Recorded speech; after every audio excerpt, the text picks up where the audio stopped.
Okay, so these are different types of error. We've got, within the IRMS, you can have error that's systematic error, random error, and calibration error.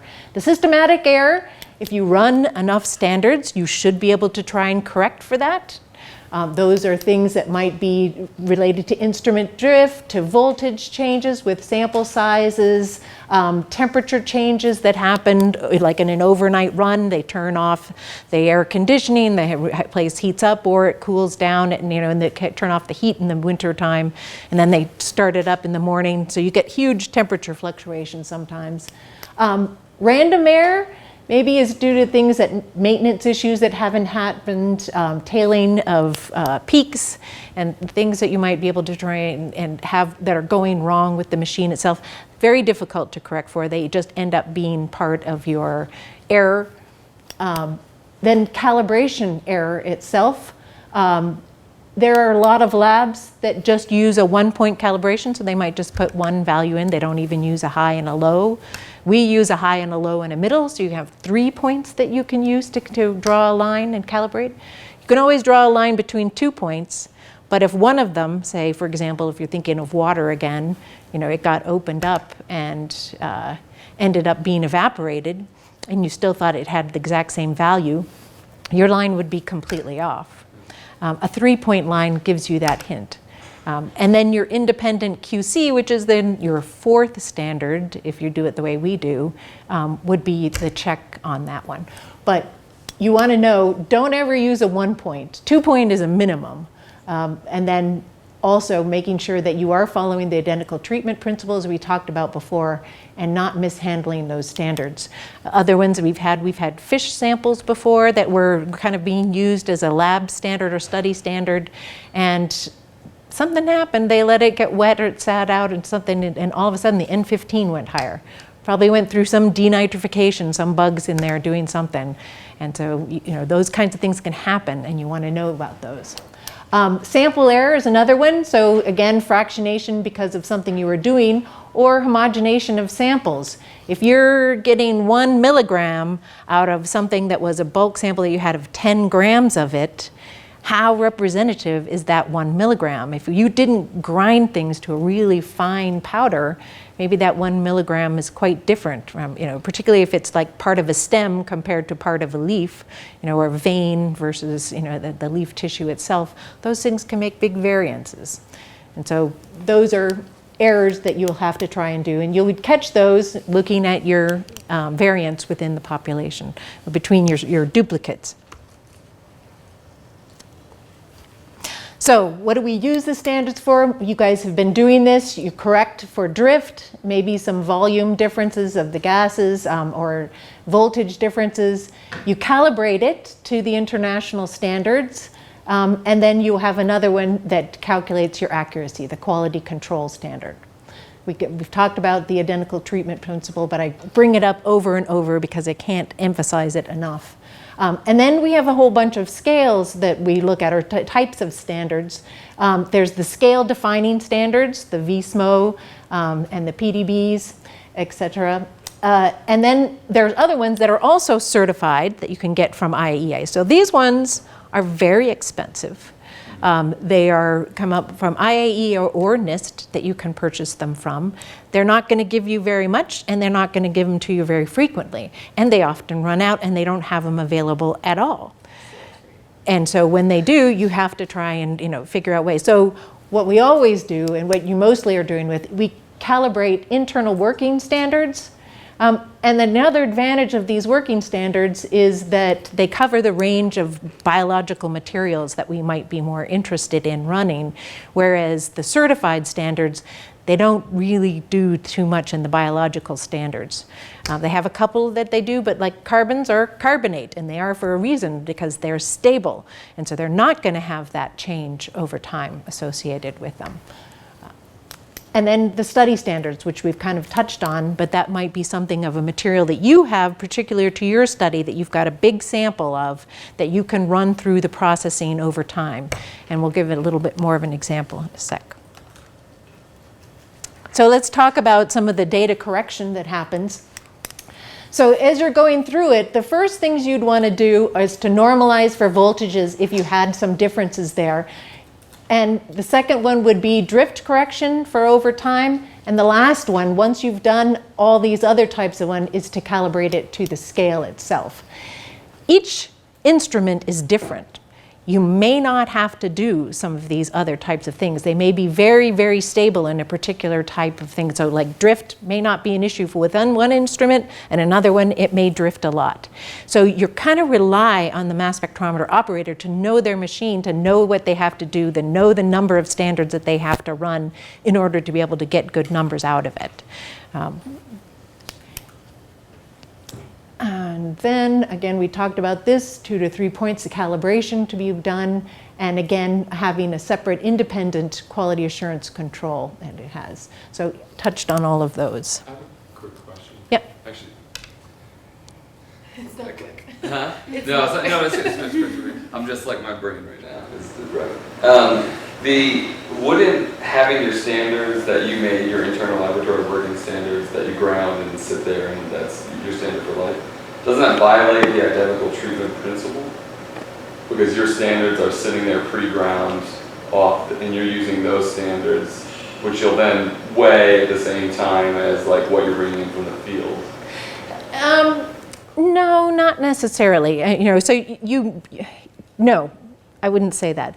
More when you think about the identical treatment principle is if you were going to say extract to cellulose, you'd want to take some of that standard cabbage and stick it in with some of your extraction procedures, or maybe a wood sample, and be able to go through and do those kinds of things.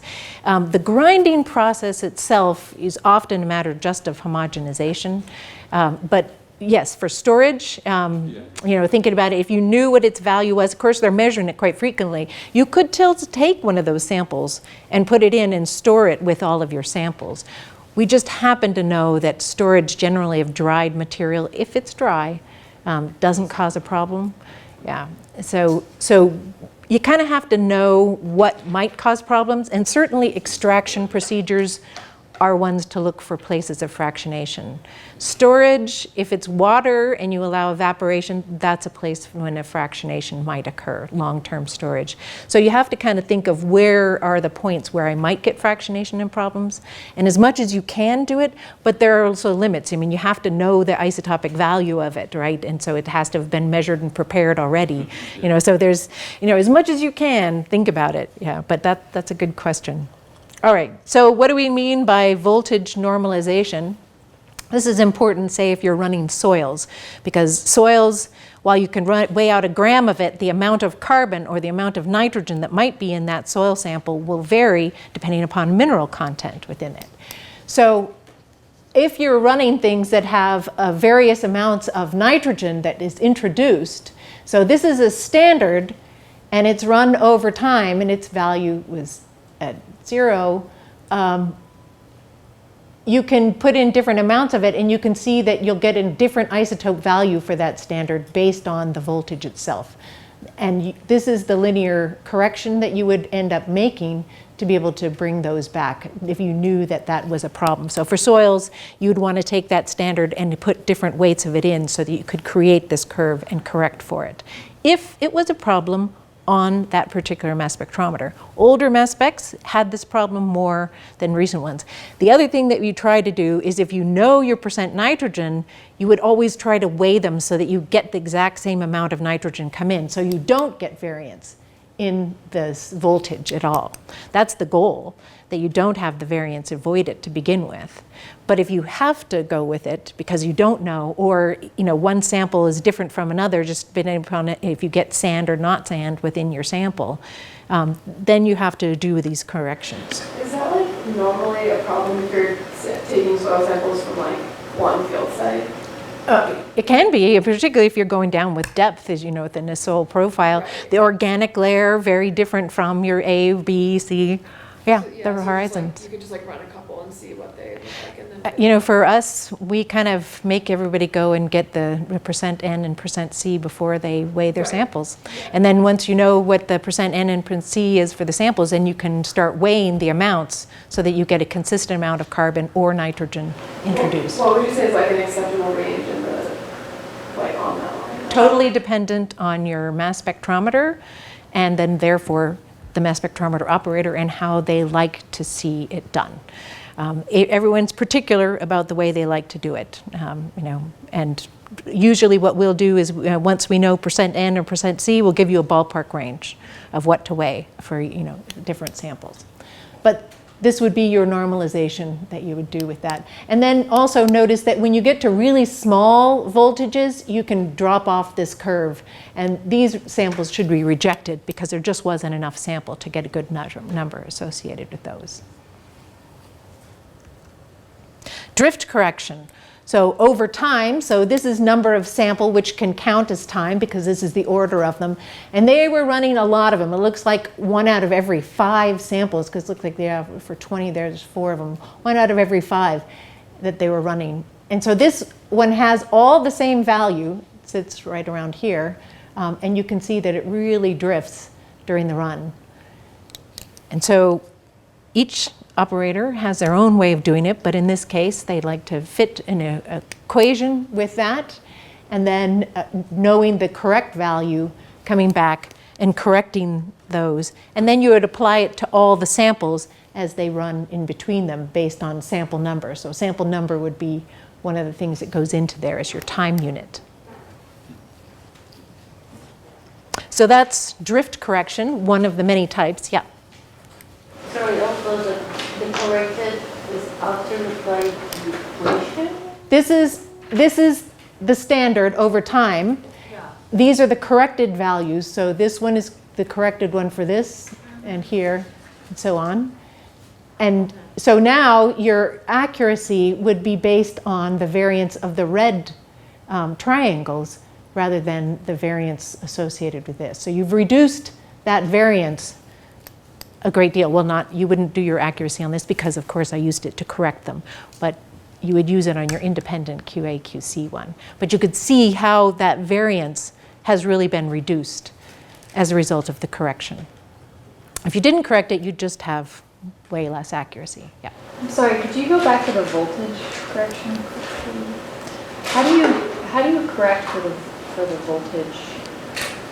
So you have a voltage that comes out with your sample. So each sample generates a particular voltage on the machine, and you have a number that comes out from the machine. And so if that voltage was high, you would have to end up applying the linear equation, which would subtract off a particular amount of value, about 0.2. So this is all for the same value, the same sample. Each black dot represents. Yeah, but yes, it's a standard. Yes, so it has the same value over time. Yes, you would derive your equation from. Yep, and then you would apply it to all of them, just as you're doing in your calibration and some of these other things. So you should be getting a little bit familiar with doing some of these with your samples now. Although you're probably doing more of the correction at the calibration stage here. But you come up with an equation, you apply it to the standards, and then you apply it to all of the samples to correct it for that particular problem. In this case, now the last step is to calibrate it to the international scale to make sure that it's there. So in this case, we have the 3 calibration samples that we have. And in this, we're also really pretty good. The slope is very close to 1. That's great to see. And we have an intercept that's very close to nothing. So that's nice to see as well. And then we can calculate accuracy from this one, which is our QC standard.